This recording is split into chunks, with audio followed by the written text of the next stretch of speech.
तो मिडवाइफ के क्या क्या जो है कानूनी उत्तरदायित्व होता है, क्या क्या जो है कानूनी लीगल रिस्पॉन्स है, रिस्पॉन्सिबल है, इसको देखेंगे। ठीक है, चलिए। नर्स को कानूनी तथा नैतिक रूप से निम्नलिखित जिम्मेदारियों को निभाना चाहिए। मिडवाइफ वही होता है जो आपके एक प्रकार से नर्स ही होती है। ठीक है, यह भी प्रशिक्षित होती है और इनको भी जो है लेबर वगैरह कराने का नॉलेज होता है। तो नर्स कहिए या मिडवाइफ कहिए, वही चीजें हैं। इनको कानूनी तथा नैतिक रूप से निम्नलिखित जिम्मेदारियों को निभाना चाहिए। कौन कौन सी जिम्मेदारी इनको है जिसको निभाना चाहिए, चलिए देखते हैं। पहला है कानूनी उत्तरदायित्व का ज्ञान होना। पहला है लीगल ड्यूटी का ज्ञान होना चाहिए।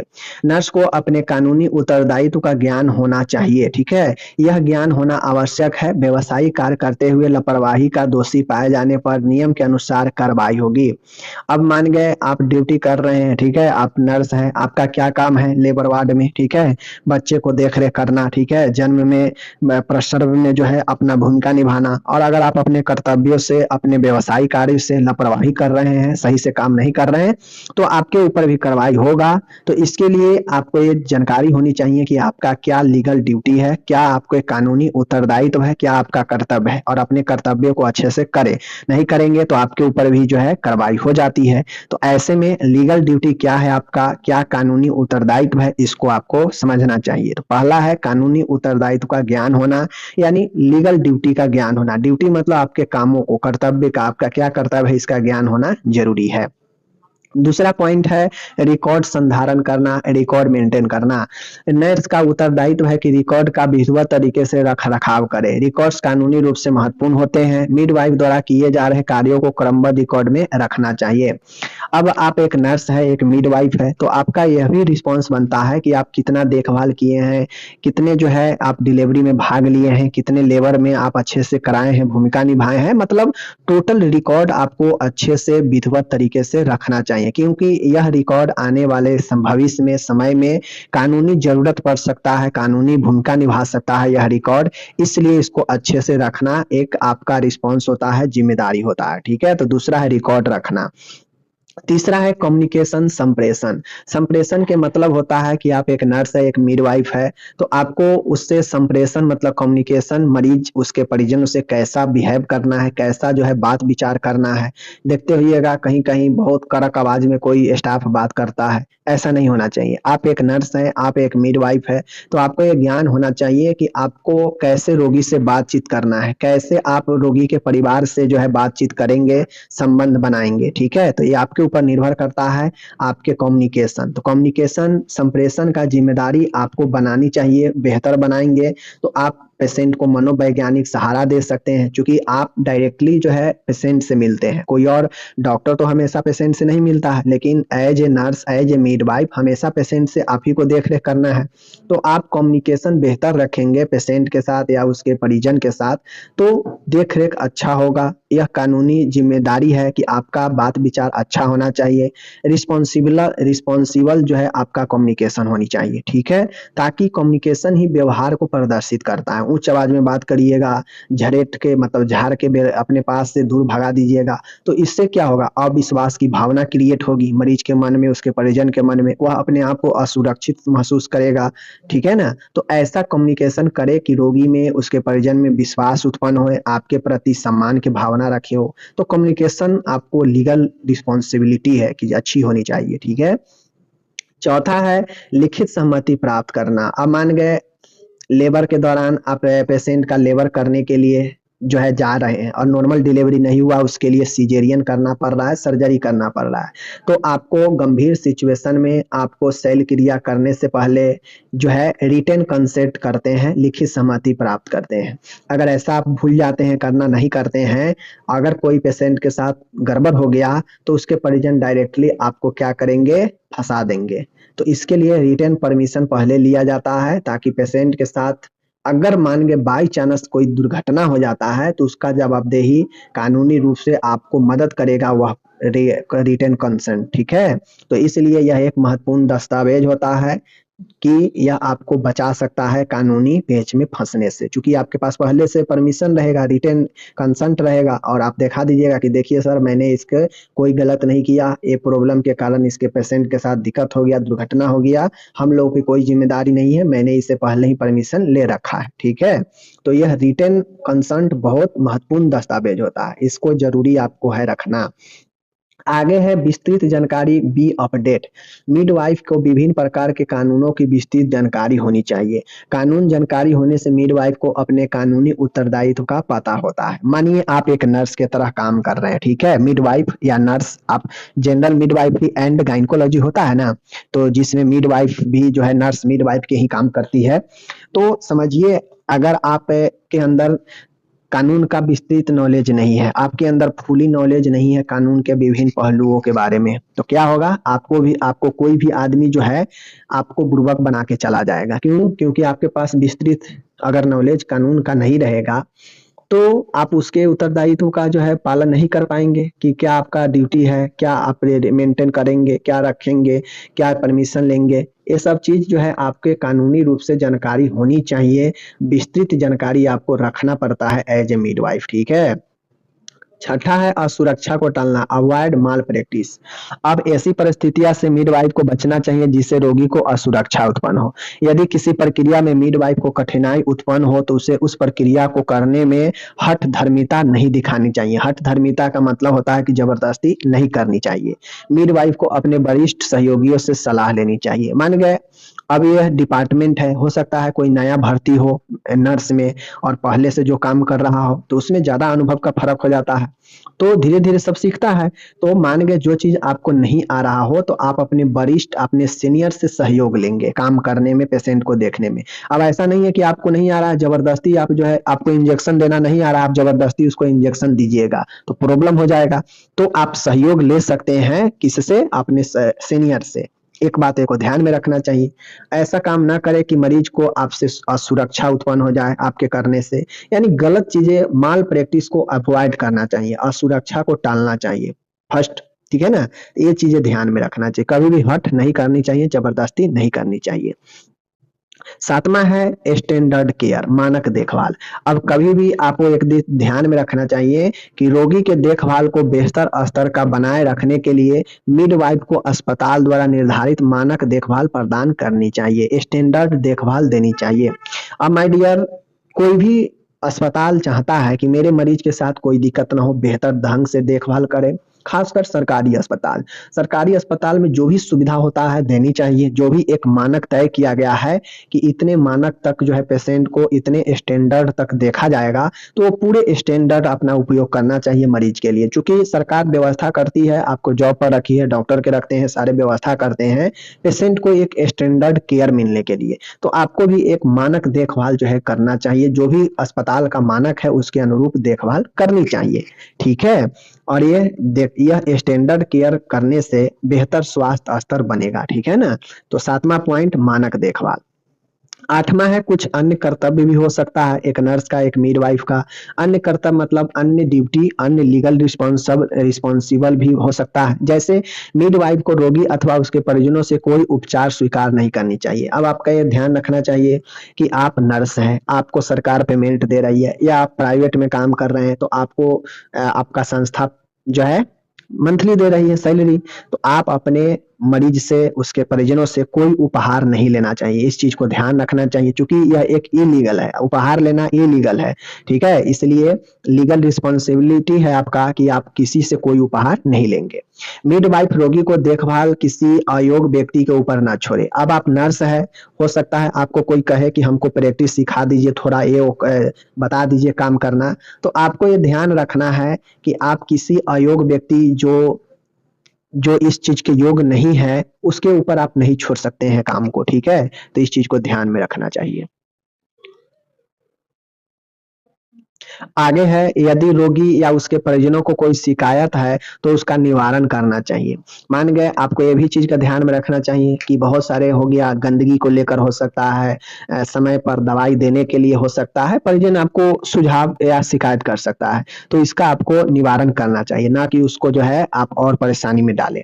मिडवाइफ को चिकित्सक के निर्देशानुसार रोगी को उचित दवाइयां देनी चाहिए। अब देखते होइएगा, समय समय पर डॉक्टर आते हैं, विजिट करके चले जाते हैं, लेकिन उसका ट्रीटमेंट, दवाई देने का जो काम होता है, नर्स को करना पड़ता है, समय समय पर दवाइयां देना पड़ता है, इसीलिए नर्स को रखा जाता है देखभाल के लिए। रोगी को अस्पताल से डिस्चार्ज देते समय संबंधित रिकॉर्ड तैयार करना चाहिए। अब पेशेंट को डॉक्टर जो है डिस्चार्ज कर दिए, डिस्चार्ज लिख दिए, तो आपको ध्यान देना पड़ेगा, रिकॉर्ड तैयार करना पड़ेगा, डिस्चार्ज लेटर बनाना पड़ता है, इसके लिए रिकॉर्ड तैयार करना पड़ेगा, ठीक है।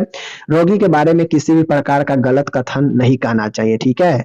अब रोगी के बारे में उसके परिजनों को या कोई व्यक्ति को गलत भ्रामक जो है तथ्य नहीं बताना चाहिए, ठीक है, जिससे उसका परिजन और ज्यादा चिंतित हो जाए। तो इन सब चीजों को आपको ध्यान रखना चाहिए एज ए नर्स या एज ए मिडवाइफ, चूंकि यह सब कानूनी उत्तरदायित्व है। एक बार रिपीट कर देते हैं, देख लीजिए। सबसे पहले क्वेश्चन आपसे पूछ सकता है कि मिडवाइफ में नर्स का क्या कानूनी उत्तरदायित्व है, या एक मिडवाइफ के लिए क्या कानूनी उत्तरदायित्व है। तो निम्नलिखित एक नर्स के लिए या एक मिडवाइफ के लिए अनेकों जो है कानूनी और नैतिक रूप से जिम्मेदारियां निभाना पड़ता है। कौन कौन? पहला है, कानून की उत्तरदायित्व का ज्ञान होनी चाहिए, ठीक है। लीगल ड्यूटी का ज्ञान होनी चाहिए एक मिडवाइफ, एक नर्स को, ठीक है। ज्ञान होगा तभी ना वो कर पाएगी कि हमें क्या क्या जो है करना है, क्या नहीं करना है। दूसरा है, रिकॉर्ड मेंटेन करना आना चाहिए, ये रिस्पॉन्सिबिलिटी है उसका। तीसरा है, अच्छी जो है कम्युनिकेशन, संप्रेषण बेहतर होनी चाहिए, ठीक है, संप्रेषण है। चौथा है, लिखित सहमति प्राप्त करना, अगर पेशेंट को सर्जरी होना है तो उससे पहले रिटन कंसल्ट करे, ठीक है। पांचवा है, विस्तृत जानकारी, बी अपडेट, फुली जानकारी होनी चाहिए आपको, कानून के बारे में विस्तृत जानकारी होनी चाहिए, ठीक है, अपने कानूनी उत्तरदायित्व को पता करे, विस्तृत जानकारी होनी चाहिए। छठा है, कोई भी माल प्रैक्टिस को अवॉइड करना चाहिए, ठीक है ना, असुरक्षा को टालना चाहिए, समझ रहे हैं। सातवां है, स्टैंडर्ड केयर प्रदान करना चाहिए, मतलब एक मानक देखभाल जो है देना चाहिए। और कुछ अन्य कर्तव्य भी हो सकता है, जो ऊपर आप नहीं लिखे उसको नीचे में लिख देना है, और यह सब कानूनी रिस्पॉन्सिबिलिटी है जो आपको ध्यान में देना पड़ता है, समझ गए। तो ये सब चीजें मैंने यहाँ पे कानूनी रिस्पॉन्सिबिलिटी नर्स के लिए या मिडवाइफ के लिए बता दिए। अब मेरा आज का एक अगला क्वेश्चन है, और यह भी क्वेश्चन बहुत ज्यादा इंपॉर्टेंट है। प्रश्न क्या है आपके सामने में है, देखिए यहाँ पे। अब यह प्रश्न भी शॉर्ट क्वेश्चन के लिए बहुत बहुत महत्वपूर्ण है। पूछेगा, पीएनडीटी एक्ट के बारे में बताएं। पीएनडीटी एक्ट होता क्या है, इसके बारे में बताना है, ठीक है। चलिए हम पीएनडीटी एक्ट के बारे में देखते हैं, चूंकि यह लेबर में या आपके मिडवाइफ में बहुत इंपॉर्टेंट है पीएनडीटी एक्ट। चलिए देखते हैं। पीएनडीटी एक्ट का पूरा नाम, पहले पीएनडीटी का फुल फॉर्म जान लीजिए, prenatal diagnostic technique act, ठीक है। पीएनडीटी होता है कि जो मतलब बच्चा है उसको गर्भ में ही कोई जांच करके, कुछ जैसे भ्रूण जांच हो गया, ठीक है, जैसे लड़का है कि लड़की है कि क्या है, ये आपके डायग्नोस्टिक होता है, जांच होता है, जिसको अगर आप प्री नेटल में अगर कोई डायग्नोस्टिक करवाने का टेक्निक अगर करते हैं तो यह act prenatal diagnostic technique act होता है। यह अधिनियम 1994 में पारित किया गया, इससे लागू 1 जनवरी 1996 से किया गया। यह एक एक्ट है जिसमें प्री नेटल डायग्नोस्टिक एक्ट, इसका पूरा फुल फॉर्म नाम है प्री नेटल डायग्नोस्टिक टेक्निक, ठीक है, एक्ट इसका पूरा नाम है। 1994 में पारित किया गया और यह 1 जनवरी 1996 से लागू किया गया इसको, ठीक है। एक्ट मतलब होता है नियम, ठीक है, कानून। अब इसका उद्देश्य क्या है, मतलब पीएनडीटी का इसका मतलब क्या है, इसमें क्या क्या चीज को लिया गया, इसका क्या मतलब बनता है या क्या उद्देश्य बनता है। देखिए, इसका मुख्य उद्देश्य जन्म पूर्व शिशु को लिंग की जांच अथवा लिंग निर्धारण करने की रोकथाम। अब होता यह था कि पीएनडीटी एक्ट के जरिए, जब पीएनडीटी नहीं आया था तो उससे पहले अगर किसी को लड़की नहीं चाहिए था तो वह जो है जांच करवा के पता कर लेता था, अगर लड़की रहता था तो उसको जो है गर्भ में ही जो है उसको एवर्सन करवा देता था, या किसी को लड़का नहीं चाहिए तो मतलब यह जो है भेदभाव करता था लड़का और लड़की के बीच में, ठीक है। इसके लिए सरकार ने यह एक्ट को लाया और यह बताया कि इस एक्ट में पूर्व मतलब शिशु जन्म से पूर्व जो है लिंग परीक्षण नहीं कर सकते हैं, और लिंग का निर्धारण भी जो है लड़का है या लड़की इसका निर्धारण भी करना रोकथाम जो है इस एक्ट के जरिए किया गया। नर मादा शिशु अनुपात को सुधारना, इसका यही लक्ष्य था कि बहुत लोग लड़की होता था तो नाखुश हो जाता था, एवर्सन करवा देता था, नहीं रखना चाहता था। तो इसका उद्देश्य था कि जो नर पुरुष और जो मादा है जो लड़की है उसके बीच में अनुपात को सुधारना। अगर लड़की रहेगा और सब लड़का ही चाहेगा तो लड़की कहाँ से आएगा, तो लड़की भी जरूरी है। तो इसके लिए दोनों के बीच में अनुपात सही होगा तभी ना सही हो पाएगा सब चीज, तो इसको सुधारना। मादा भ्रूण की होने की स्थिति में गर्भपात को रोकना। अब मादा भ्रूण का मतलब है कि लड़की होने की स्थिति में जो है लोग एवर्सन करवा देता था, तो इसको रोकथाम करना, इस उद्देश्य से यह एक्ट लाया गया। गैर कानूनी लिंग निर्धारण जांच केंद्रों को रोकना व लिंग निर्धारण केंद्र चलाने वाले को दंड का प्रावधान। अब यह कहा गया कि इस एक्ट के जरिए अगर कोई गैर कानूनी रूप से लिंग निर्धारण करने का अपना धंधा खोलेगा, लैब खोलेगा, जहां पे वह ये जांच करेगा कि लड़का है या लड़की, मतलब लिंग को निर्धारण करेगा, वैसे केंद्रों को रोकना, और जो ऐसा करे उसको दंड का प्रावधान भी इस एक्ट के तहत किया गया। तो ये सारा चीज इसका उद्देश्य है, खासकर यही इसका उद्देश्य है कि लड़का लड़की के अनुपात को सुधारा जाए। ठीक है, मादा भ्रूण होने की स्थिति में जो है गर्भपात जो करा देता है उसको रोकथाम करना। ठीक है, गैर कानूनी लिंग निर्धारण जांच केंद्रों को रोकना। ठीक है, ऐसे केंद्र चलाने वालों के विरुद्ध दंड का प्रावधान, कठोरतम सजा का प्रावधान करना, यह सब इसी एक्ट का उद्देश्य है। ठीक है, समझ गए चीजों को, बहुत अच्छा यह एक्ट है। इसका जो है और इसका उद्देश्य ये भी था कि जन्म से पहले शिशु के लिंग की जांच करना भी गैर कानूनी है। ठीक है, और लिंग निर्धारण भी जो है करना ये भी गैर कानूनी है, नहीं करना चाहिए। तो ये सब जो है आपको, ये सब इस एक्ट का उद्देश्य है कि इस एक्ट में यही सब चीजों को लाया गया। ठीक है, अब यह नियम क्या कहता है देख लीजिए। नियम जो है यहाँ पे, यह नियम क्या कहता है, वो तो हो गया उद्देश्य की इन उद्देश्य के लिए यह एक्ट लाया गया, लेकिन यह नियम अब क्या कहता है। इस एक्ट के अंतर्गत निम्नलिखित नियम होते हैं। यह नियम क्या कहता है, चूंकि एक्ट होता है अधिनियम, ठीक है, अधिनियम के अंतर्गत बहुत सारे नियम बनते हैं। तो नियम बनते हैं, यह एक्ट में क्या क्या नियम है देख लीजिए।